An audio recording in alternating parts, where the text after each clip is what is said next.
Hello friends, welcome back. Let's take a look at TEZOS versus Bitcoin, TEZOS versus dollar coin. What do we have on the go over here? Now this is of course a great big circle. It's like an upside down snowman, isn't it? And that in terms of technical analysis, that isn't a textbook thing. People don't talk about the upside down snowman pattern. Instead, just kidding. This is just me pointing out a couple of areas. Look, what we've done so far is we've come pretty close, but not fully all the way down to that 24k Alamo. It's good to see that things have managed to find that, that degree of that support, if you will. Let me just remove this here from here. As you can see, then the prices in terms of the RSI isn't actually lower than it was over there. It did come down and pretty much put in an equal low, but it's not strictly speaking the case. It wasn't quite there, but wasn't quite there. But of course, we're at the mercy of the Bitcoin pricing, really, to no small degree of that one.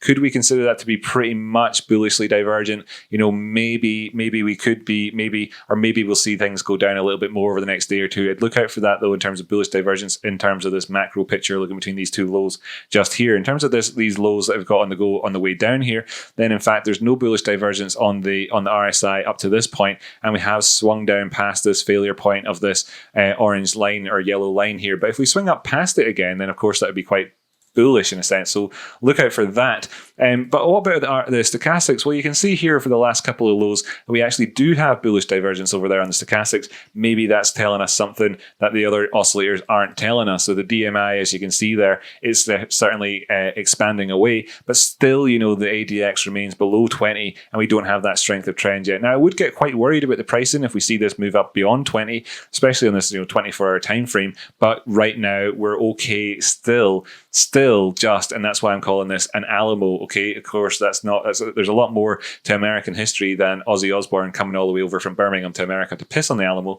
That's actually, you'll know yourself. That's where we want to see the last stand happen, and this time for the Confederates to win, if you like. So then looking up this way as well, what do you have on the go here? This is low, this is low, this is low, but they're not as low as the previous ones, and then therefore you could say that we've got this bullish divergence, perhaps even including in this downward movement here, and in this between these two lows here on the go, right? So there's that there. I've spoken about everything in great detail. I know that you could all go out there, and you're more than welcome to watch the previous episodes, and I would say to do that if you want more detail. And by the way, I'm also going to reel in terms of the exact price targets and how to trade this thing, in terms of the exact information that I'm giving out, because I've been too explicit recently, and I've got nothing to prove to anybody anymore, having done a solid 9 months, a solid pregnancy period, full 40 weeks there or whatever of technical analysis, where we've been pretty much spot on the whole time, and I've been giving people pretty good, to almost to the penny type targets about things to go. I'm going to reel that back in a little bit, obfuscate it a little bit, because I do believe that teaching a man to fish is better than chucking fish in his face all day long, right? I'm going to do a quick impression for you just now as well, so let me know if you've watched the Ethereum, Bitcoin, and Chainlink episodes already. You know the answer to this, but let me know if you can figure out what this is an impression of. My face is this. I can't. My face is bad. Don't cut that up too much, okay, Ross? Don't cut it up too much. That stupid face I was just putting on there. Although, do it if you want to. What's that an impression of?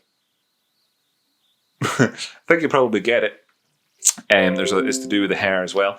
And I'll show you the answer to that in a minute when we flick over to the USD prices, okay? I've just moved this Fibonacci retracement down the way. You can see that if we go up above 27,000, let's just call it 28,000. I think these things kind of speak for themselves. You probably feel these numbers resonating with you anyway in terms of the key levels, because we've talked about them all, hammered it in a lot, and we've come to visit them all again and again and again. So these numbers already, that could be where we could potentially be going if we do see movements towards the toppity-top upper side.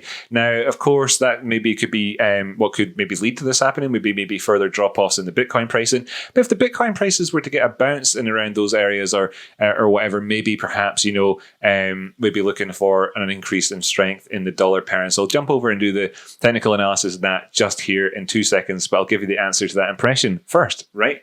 We'll open up the charts. Okay, so we'll be looking at this stuff in a second. There's our purple line. We'll be looking at that. So this is the answer. There you go. Edward Scissorhands with his silly, sad face. Okay. Hope you like the impression. I hope you like the shout outs. I hope you like the episodes. I hope you get value from them. And I hope you hit that subscribe button and, because you're getting that value. What are we seeing here in terms of this? Shall I just remove these Fibonacci so it's easier to see? I'll just do that. I'll chuck this one off to the side because I don't want to have to redraw a white one. That's super lazy.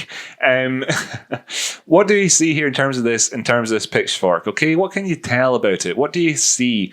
Was there anything that's interesting about this price action here with relation to this pitchfork? How we came down here, got supported by a couple of times, and then pushed down past this orangey line here. And then when we were actually outside of it, really kind of did this fake out territory from it, if you will, and then didn't manage to come back into it again. What then happened thereafter? And that was when we got this big drop off in pricing. So if you were to have been aware of this, which of course you were because you watched the episodes, we've actually seen a 25% reduction in the prices since we broke outside of that pitchfork. That was quite shocking.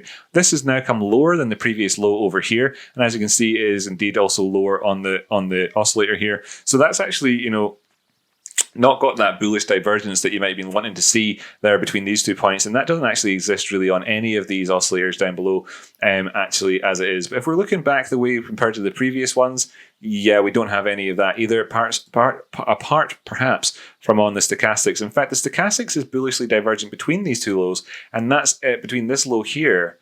Oh, so that's, so maybe that's where we should be looking at. So this low, but no, it's not, because the prices aren't lower. So instead, that's not what the case is there. Excuse me.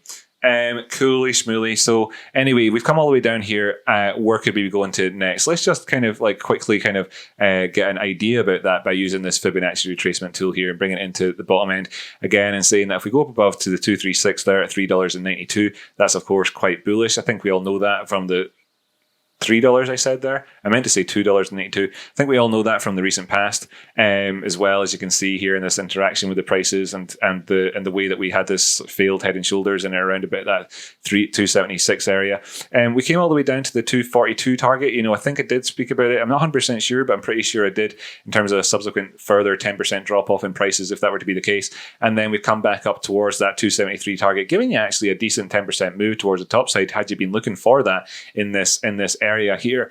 If we move above this purple line over there at 271 and get decent closes above it, then things could be positive, and we could be looking towards that 290 area. Bearing in mind then, of course, we're talking about 10% moves towards the top side. I just want to give a quick shout out to all the subscribers out there in the world and say, and by the way, Amith, if you still exist out there, I hope you're doing all right, buddy. But to all the subscribers, including as well, my most recent friend, like a big friend here, Rick Lomas, of course. But if who was this guy? Many Doors 777. I like Tezos. Well, Tezos likes you too, buddy. And who else has talked on Tezos videos recently? Shout out to myself. Cool, nice one. Shout out to Nick. Yeah, I hope you enjoyed yesterday's episode. Really did go into great detail for you. Didn't hear back from you though, of course. You kind of sound like Marty Boots. Thanks so much. Again, I'm going to take that as a compliment. No idea who he is. Phil H. Big shout out to Phil H. Great guy, really good guy. In no small way, I've been really enjoying the irony here. Good stuff. Yes, thanks so much for that comment. And well, just basically thanks to everybody, right? Thanks to all of you. I really do massively appreciate the interaction. Okay, so big one. And I want to say then that we have a target of 2K in the next 2 weeks. Can we get there? Will it be possible? I wonder. Wouldn't it be great to see the Rocky Outcrop channel grow in up to those numbers there overall? Check out the Chainlink, Ethereum, and Bitcoin episodes today as well, because they're all of them are very, very good. Jumping back over then towards the dollar pricing. As you can see here, there is this line, which we talked about. Again, we've talked about all these things in great detail in the past. We've explored all of this. Now, you could have thought, why did you leave that mess on the chart there, Rocky? Should you not have deleted it? Well, just looking at it, you can tell, like when we dropped down below that was a significant area as well. So, whether it's a pitchfork you use or Bollinger Bands or whatever, it doesn't really matter what techniques you use necessarily if you're arriving at these sorts of conclusions where you can see that was obviously significant. Now, if we draw this one out as well, to this side, Neither of these are, done with pinpoint accuracy. I often talk about that on the channel, just so you know. You can see that we came down here and interacted with this area, but in this zone, and failed, and then pushed down again, the same way I was talking about with the charts earlier on. And then where did we come to? Well, if I just draw this one across here, you can see again, not exact, not doing this exact. They're like zones. We've come down towards this area. Movements down below this, of course, could be quite negative, and we could be looking at more of those 10% drop downs, of course, in prices. And of course, movements above $3 again, positive. Let's go over to the HIT BTC charts. Well, actually, no. We've come over here. We talked about the potential for this to operate as fake out from this rising wedge here. If we do drop down outside the rising wedge, problems, if we get a measured move off the back of that. I feel like, our chat recently about this 886 is potentially operating as support for us is good. Tick. So moving on past that and go into, is this HIT BTC at last, where the charting is always fairly decent. I have this big old line here on the charts of scribbly madness here, and I think you can see quite clearly. When I talk about this as being like a good for trading as well, again, Nick, another shout out to you.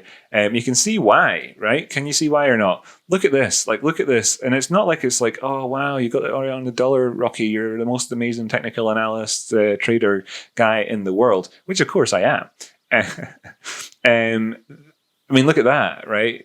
This is pretty solid stuff, right? So anyway. Came down to the bottom line here, went past our serrated line here, being resisted by it right now.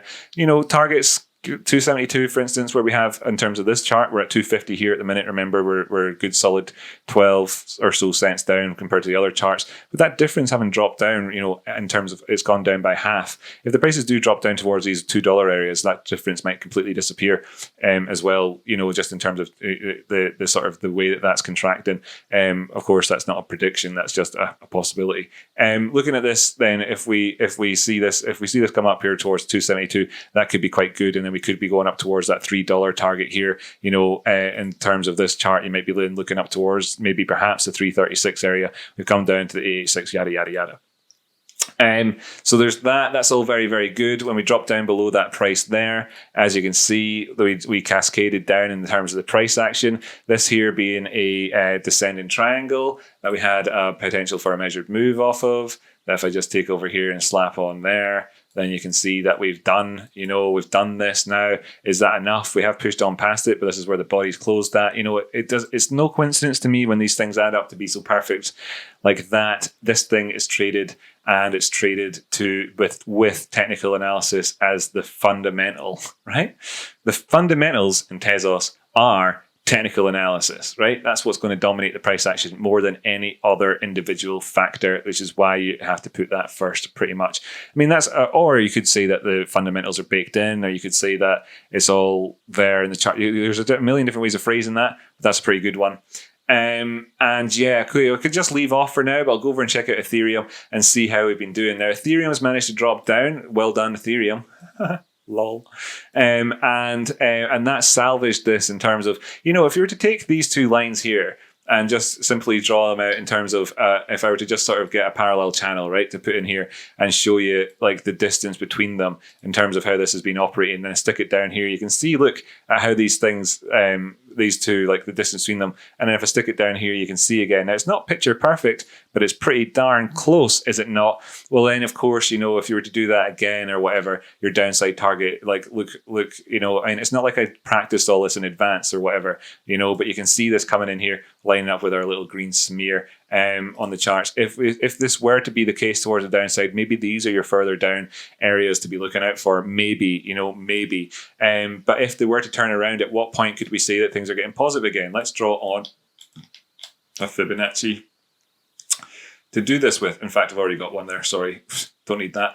So the 236 on this one comes in at 0.0082 at the minute. So movements above that would be opening up possibilities for 0.009 and then 0.01, and then the golden pocket itself coming in, which should also lend itself, if it wanted to, just simply do a high, a low, a lower high, a lower low, and indeed a lower high thereafter in this golden pocket at that 0.01 area. Okay, that's where that could be if that was to be the case. I don't think anybody watches the Ethereum pairing on this one though. I don't think anybody really trades it. Let me know if you want me to keep doing it. If I don't hear people saying keep doing it, I might just stop doing it. Also going to reel back in the exact price target stuff and stuff, instead of trying to like give people, got nothing to prove, you know, instead of trying to give people the exact price targets like I have done for so long, probably reel that in a wee bit and leave it more like, you know, teaching a man to fish versus chucking fish in his face.